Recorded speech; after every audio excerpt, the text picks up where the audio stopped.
Olá, eu sou Milho Wonka, Milho que hoje tem atualizações do caso Natália. Lembra aquela menininha? Aliás, que até então a polêmica era se ela era uma menininha ou não, se ela era a órfã da vida real. Lembra do filme? O filme é de terror, né? Considerado filme de terror. Acho que você lembra dessa história, temos atualizações desse caso. Wonka! Assiste o vídeo até o final, depois de ver esse vídeo, as suas dúvidas serão sanadas sobre essa história. Ou não, vamos ao vídeo. Wonka. Antes de começar a contar a história, já sabe, já me siga em todas as redes sociais, é tudo Milho Wonka. Tem também meu outro canal no YouTube, o Freak TV, que, aliás, lá realmente eu conto histórias pesadas e bizarras. Se você se interessa por assuntos de, criminologia, ufologia, assuntos sobrenaturais, casos de desaparecimentos não solucionados, vai lá no Freak TV que eu tenho certeza que você vai gostar do conteúdo. E siga também a produção no Instagram, que é quem edita todos os vídeos desse e do outro canal. Pra primeiro relembrar a história, talvez, né, você estivesse numa caverna, você não se lembra da Natália, que é essa menina aí, que o que aconteceu? Qual que é a grande polêmica em torno de Natália? Há um tempo atrás, né, alguns anos atrás, uma família adotou uma criança, né, essa criança aí foi levada para casa deles, eles tinham já outras crianças adotivas e receberam um telefonema de uma casa de adoção dizendo que, já que eles estavam procurando mais crianças para adotar, que agora tinha uma menina que combinava perfeitamente com o perfil deles e o perfil deles combinava com o perfil da menina e tudo mais, ou seja, a casa de adoção chegou numa conclusão de que era a menina ideal para que eles criassem como filha. Então esse casal foi lá, né, o casal Barnett, né, esse senhor e essa senhora foram lá e adotaram essa menininha. Ao levar essa menininha para casa, segundo eles, coisas bizarras começaram a acontecer e a pequena Natália começou a apresentar um comportamento errático. Segundo a mãe, um belo dia ela estava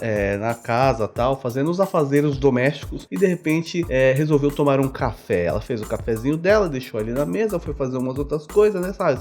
Você toma um cafezinho, você deixa o cafezinho ali, vai fazer essas coisas, toma mais um golinho. Pois é, a mãe tava assim e de repente ela notou que quando ela chegou na cozinha, a menina estava colocando uma coisa no café dela que seria um produto de limpeza. Ela suspeitou daquilo e falou: por que você tá pondo isso no meu café? Hein? Por que você tá pondo isso no meu café? Não falou assim, deve ter falado parecido. E segundo ela, a menina respondeu que era para matá-la. Outra coisa bizarra que aconteceu foi no momento de dar banho na menina, que até então foi levada para eles como se ela tivesse 6 anos de idade. E ao dar banho na menina, eles estranharam que a menina já tinha pelos pubianos, pelos púbicos. É púbicos ou pubianos que fala? Enfim, pelo na virilha. A menina já, como se fosse uma adulta, sabe? Já tinha pelos como se fosse uma adulta. Eles estranharam muito isso. Eles começaram a suspeitar: será que eles erraram a idade dessa menina, né? Porque ela tem problemas de formação, né? Tem pernas e braços curtos. É como se fosse uma espécie de nanismo, mas na verdade é uma displasia. É uma doença complexa, né? Não é só uma doença, aliás, ela tem mais de uma doença complexa de má formação dos órgãos e tudo mais. E eles acharam que talvez tivessem levado essa menina para eles com a idade errada, porque pode ser que acharam que era uma criança, mas não era uma criança, né? Então já ficou para eles essa suspeita no ar. Um belo dia a mulher disse que estava tendo uma confraternização na casa lá, as crianças estavam brincando e tudo mais, e de repente essa menina tentou empurrar a senhora Barnett contra uma cerca elétrica para eletrocutá-la. Essa também foi pesada e falou também que tentou matar os outros filhos adotivos dela. Falou que a menina foi lá, pegou a coisa preferida de cada criança, né, o brinquedo preferido, o livrinho preferido e tudo mais, e jogou na rua no meio do trânsito, porque ela sabia que as crianças iam correndo atrás e ia morrer atropelada. Durante algumas noites também, eles acordavam no meio da noite e viam uma menina parada no pé da cama com a faca na mão. Então eles foram atrás de tentar descobrir qual era a real identidade dessa menina. Segundo eles, fizeram alguns exames. Quando eles fizeram esses exames, o exame, segundo eles, relatou que ela tinha, na verdade, mais de 20 anos já. Ela tinha 22, 23, algo entre 20 e 30 anos. Não era uma criança, era uma adulta se passando por criança. Inclusive, eles têm essa documentação, né? Que ela passou por psicólogos e creio que médicos também com relação à formação formação de ossos e tudo mais. Com essa documentação em mãos, eles conseguiram inclusive alterar o documento, a certidão, né, de nascimento dela, colocando a data como nascimento, acho que 2003, se não me engano. Mas enfim, uma data que batia com a data que naquela época que foi feito o exame, ela teria aí aproximadamente 22 anos. Não era a idade exata, mas uma idade aproximada. Com base nisso, eles fizeram o quê?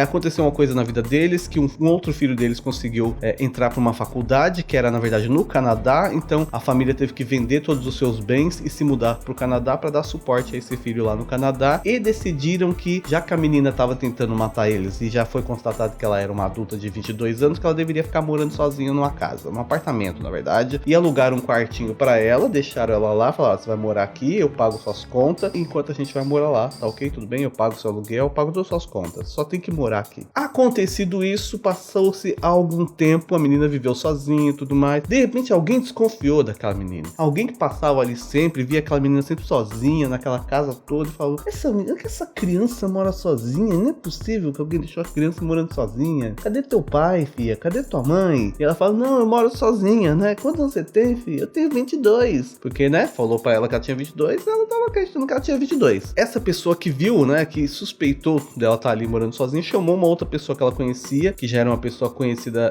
por também ter filhos adotivos, e essa pessoa foi até lá, conversou com a menina, e segundo essa mulher, que é essa daí, ó, a menina não tinha comportamento de quem tinha 22 anos, que ela falava como uma criança, ela tinha trejeitos de uma criança, ela tinha filhos com idade próxima, então ela percebia que o modo dela agir era bem parecido com os filhos dela, e um belo dia ela chegou e falou pra essa menina, né, pra Natália: você não quer ir lá em casa conhecer meus filhos? Pra ver como que a menina interagia com outras crianças. E levou a menina pra lá, e chegando lá, ela fala que a menina se comportou exatamente como uma criança, brincou com as outras crianças, falava de coisas de criança, e ela não tinha nenhum tipo de comportamento adulto. Pra ela, não parecia ser uma adulta fingindo ser uma criança, e foi aí então que ela decidiu chamar a polícia e denunciar aquele casal, dizendo que eles tinham deixado uma menina de 8 anos vivendo sozinha numa casa, num apartamento, e tinham se mudado de lá. A polícia chegou a investigar e chegou inclusive a prender o casal que tinha feito isso, o casal que inclusive nem estava junto mais. Eles alegaram que depois de um tempo eles perderam contato com a menina,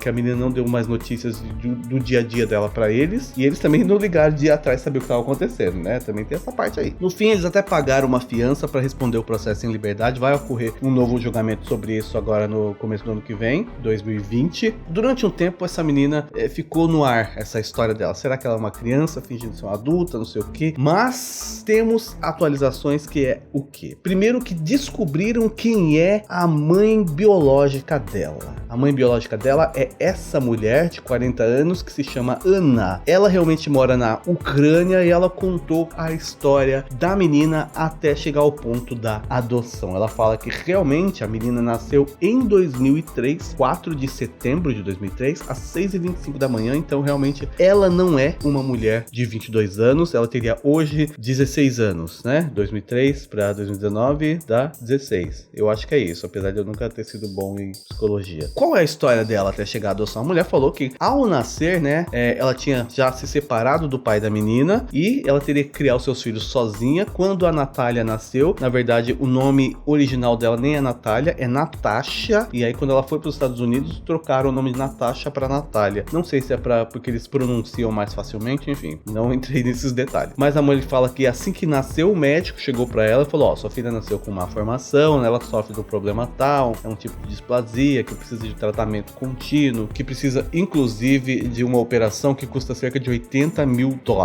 A mulher, como não era de família rica, ela mal tinha como se sustentar, agora sozinha ainda tinha que criar os filhos, falou: eu não tenho condições de cuidar dela, não tenho condições de pagar tratamento, não tenho condições de comprar remédio, não tenho condições de pagar a cirurgia dela de $80 mil.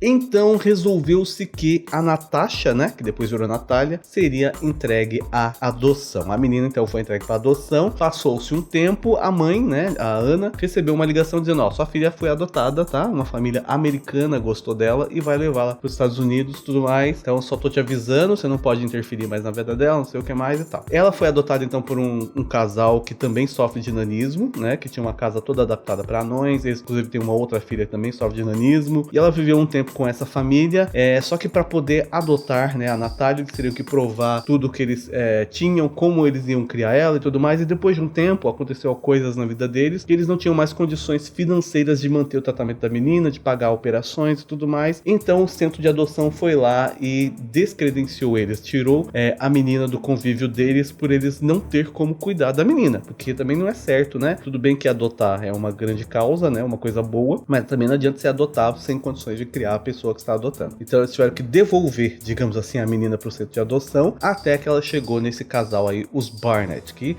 o centro de adoção viu que eles teriam condições de criar essa menina. Então, revelado o mistério é o que? Segundo essa Ana, que é a mãe da menina, ela nasceu realmente em 2003, ela é só uma garota de 16 anos, ela não é psicopata. E as histórias de menstruação escondida, que já tinham contado antes, do veneno no café, de ter empurrado ela na cerca elétrica, segundo a menina, numa entrevista recente que ela deu, num programa que chama Dr. Phil, isso é tudo invenção, que na verdade essa família tá inventando coisa dela, inclusive ela chora muito no programa quando fala nesse assunto, de ter sido abandonada e tudo mais, ela sempre chora. Ela diz que o episódio do café, na verdade, ela era obrigada a limpar a casa, e quando ela foi limpar a mesa, ela tinha que pôr a cadeira pra subir na cadeira pra poder limpar a mesa, e no momento que ela tava limpando a mesa, ela teve que arrastar o café da mulher e segurar o produto de limpeza na outra mão. A mulher chegou e já chegou falando que ela tava envenenando o café dela. Segundo ela, essa é a história. Com relação à menstruação, ela fala que um dia ela teve cólicas e realmente ela teve um tipo de sangramento, mas que não era menstruação, e nisso a mulher obrigou ela já a usar um absorvente interno, que inclusive a machucou por dentro, e também tinha gerado ali um tipo de sangramento que não é menstruação, e diante disso a mulher deduziu que ela menstruava e escondia que menstruava, que na verdade ela era uma adulta e tudo mais, que não tem nada a ver essa história. A família atual dela, né, que chegou a avisar a polícia que o casal tinha abandonado, falou que também desde que ela tá com eles, em nenhum momento que ela, naqueles dias ela menstruou e tudo mais, ou seja, se fosse uma pessoa escondendo a menstruação, em algum momento ia ser descoberta. Eles falam que não tinham visto nenhum vestígio de que a menina menstruava e que ela continuava se comportando como uma criança. Inclusive, com relação à data de nascimento, o primeiro casal, né, que tinha adotado ela nos Estados Unidos, falou que eles tinham um documento que provava a data de nascimento dela, e realmente eles mostraram para uma reportagem, para uma entrevista que eles deram, um documento que mostra que ela nasceu em 2003, né? A data exatamente que a mãe biológica dela falou que ela nasceu. Então está revelado, praticamente revelado esse mistério, a não ser que tem toda uma trama por trás disso que a gente ainda não sabe, né?